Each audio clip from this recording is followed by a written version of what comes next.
Assalamualaikum warahmatullahi wabarakatuh. Perkenalkan, saya Asratul Rahmi dari jurusan D4 Akuntansi Politeknik Negeri Padang.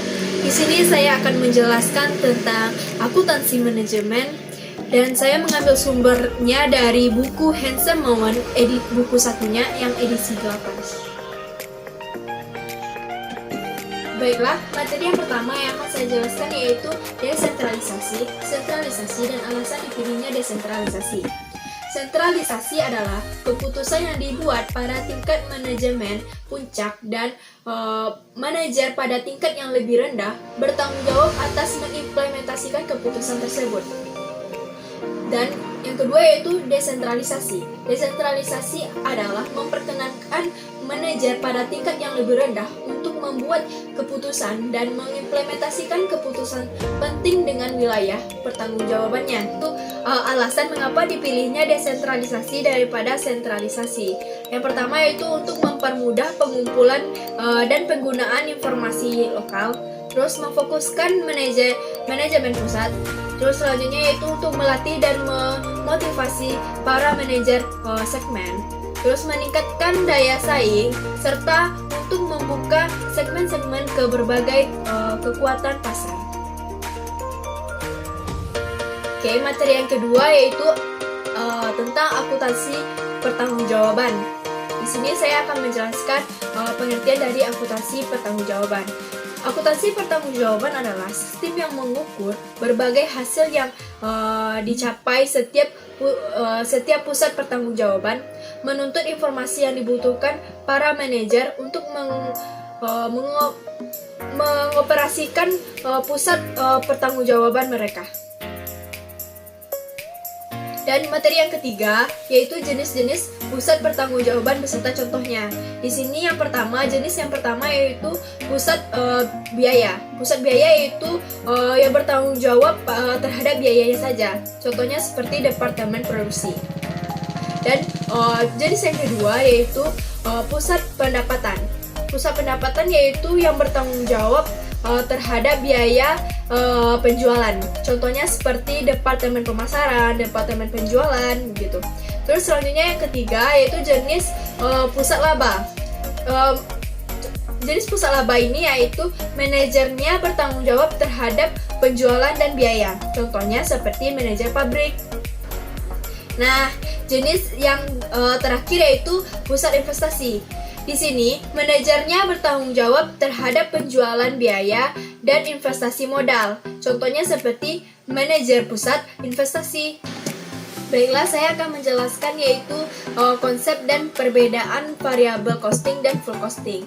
Variable costing adalah membebankan biaya manufaktur variabel ke produk, meliputi biaya bahan baku langsung, biaya tenaga kerja langsung, dan BOP variabel. Sedangkan BOP tetap tidak disertakan dalam penentuan biaya produk, karena BOP tetap saat produknya telah berlaku, manfaatnya dan keputusannya akan habis dan tidak boleh diinvestasikan. Nah, di sini full costing yaitu membebankan sewa biaya manufaktur ke produk, meliputi bahan baku langsung, tenaga kerja langsung, BOP variabel, dan BOP tetap. Menurut full costing, BOP tetap dipandang sebagai biaya produk, bukan biaya prode. Di sini BOP tetap dibebankan melalui penggunaan tarif BOP tetap yang telah ditetapkan terlebih dahulu dan tidak akan dibebankan sampai produk ini terjual. Baiklah, di sini saya akan menjelaskan yaitu perbedaan full costing dengan variable costing. Di sini sudah ada tabelnya, kalian bisa lihat tabelnya di sini. Saya akan menjelaskan yaitu tentang yang pertama yang membedakan yaitu biaya produk. Biaya produk pada full costing terdiri dari bahan baku langsung, tenaga kerja langsung, BOP variabel, dan BOP tetap. Sedangkan pada variable costing terdiri dari bahan baku langsung, tenaga kerja langsung, dan BOP variabel. Baiklah, yang membedakan yang kedua yaitu biaya periodenya. Di sini full costing biaya periodenya terdiri dari beban penjualan dan beban administrasi. Sedangkan pada variable costing, biaya periodenya terdiri dari BOP tetap, beban penjualan dan beban ADM. Baiklah, materi selanjutnya yaitu penilaian persediaan dengan variabel costing dan full costing. Contohnya, contoh soalnya seperti ini. Dapat kalian lihat di layar. Berikut informasi produk dari Fairchild.com. Persediaan awalnya yaitu unit produksi sebesar 10.000, unit terkecil 8.000. Biaya variabel terdiri dari bahan baku langsung 50, tenaga kerja langsung 100, overhead variabel 50. Dan biaya tetapnya terdiri dari overhead tetap 25, penjualan dan administrasi 100.000. Di sini kita buat dulu di sini sebelum untuk membuat laporan laba ruginya, kita buat dulu perhitungannya seperti di sini. Variabel costingnya dapat kalian lihat di layar. Variabel costingnya bahan baku langsung 50 ditambah tenaga kerja langsung 100 ditambah overhead variabel 50 menjadi totalnya 200, yaitu biaya produk per unit. Dan sedangkan perhitungan pada full costing yang terdiri dari bahan baku langsung 50, tenaga kerja langsung 100, overhead variabel 50, overhead tetap 25, dan totalnya menjadi 225, itu sebagai biaya produk per unitnya untuk full costing. Baiklah, selanjutnya kita masuk ke cara membuat laporan laba rugi pada metode variable costing. Yang pertama, penjualan. Dapat kalian lihat di sini bahwa penjualan tertera yaitu 2.400.000. Dapatnya dari 300 per unit dikali dengan berapa total unit yang terjual, yaitu 8.000. Jadi 300 dikali 8.000, hasilnya 2.400.000. Dan selanjutnya dikurangi dengan beban variabel yaitu yang terdiri dari harga pokok penjualan.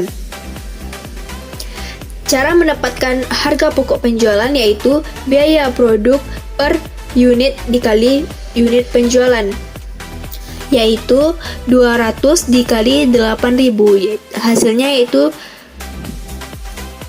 1.600.000. Nah, penjualan dikurangi harga pokok penjualan, dapatlah margin kontribusinya yaitu 800.000. 2.400.000 dikurang 1.600.000. Selanjutnya dikurangi beban-beban tetap seperti overhead tetap 250, penjualan dan administrasi 100.000, ditotalkan totalnya 350, dan untuk mencari laba bersihnya yaitu margin kontribusi dikurang dengan beban tetap. Jadi 800 dikurang 350.000. Hasilnya laba bersihnya yaitu 450.000. Dan selanjutnya yaitu cara membuat laporan laba rugi pada metode full costing. Yaitu yang pertama, sama seperti variable costing, kita harus tahu penjualannya. Awal langkah pertamanya yaitu membuat penjualan.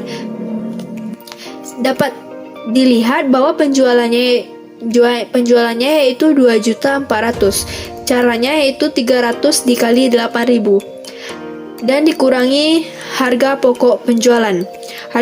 Cara mencari harga pokok penjualannya yaitu biaya produk per unit dikali unit penjualan, yaitu 225 dikali 8.000, hasilnya yaitu 1.800.000, dikurang menjadi margin kotor yaitu 600.000, lalu dikurangi dengan beban penjualan dan administrasi, dikurang 100.000, 600 dikurang 100.000 dapat 500.000, yaitu laba operasinya. Baiklah, materi selanjutnya yang akan saya jelaskan yaitu hubungan antara produksi, penjualan, dan laba. Di sini hubungan antara laba laba menurut perhitungan biaya variabel dan laba menurut perhitungan full costing berubah ketika hubungan antara produksi dengan penjualan berubah. Misalnya seperti ini, jika produksi besar daripada penjualan, maka laba full costing besar daripada laba variable costing. Dan yang kedua, jika produksi kecil dari penjualan, maka laba full costing lebih kecil dari laba variable costing. Dan jika produksi sama dengan penjualan, maka laba full costing sama dengan laba variable costing. Hal ini dikarenakan karena setiap unit yang keluar mengandung BOP tetap dan periode sebelumnya. Baiklah, selanjutnya yaitu pengertian dari segmen. Apa itu segmen? Di sini segmen adalah suatu subunit dari suatu perusahaan yang cukup penting dalam pembuatan laporan kinerja. Segmen bicara berupa divisi, departemen, lini produk, kelompok pelanggan, dan hal-hal sebagainya. Kelas selanjutnya yaitu penyusunan laporan laba rugi segmen dan variabel costing. Perhitungan biaya variabel berguna dalam menyiapkan laporan laba rugi segmen karena perhitungan ini menyediakan informasi penting mengenai beban variabel tetap dan beban tetap dapat dibedakan menjadi dua. Yang pertama yaitu beban tetap langsung. Beban tetap langsung ini yaitu beban tetap yang secara langsung dapat ditelusuri ke suatu segmen. Baiklah, yang kedua yaitu beban tetap umum. Beban tetap umum disebabkan oleh dua atau lebihnya segmen secara bersamaan. Beban ini akan tetap muncul bahkan ketika salah satu segmen dihapus. Baiklah, kita masuk pada penyusunan laporan laba rugi segmen pendekatan variable costing. Di sini informasi yang sudah diketahui pada penjualan audio Matronics, yaitu penjualan pada pemutar MP3 400.000 dan pada DVD 290.000. Dan pada harga pokok penjualan pemutar MP3 200.000, pada DVD 150.000. Dan diketahui di sini komisi penjualan 5% dari penjualan.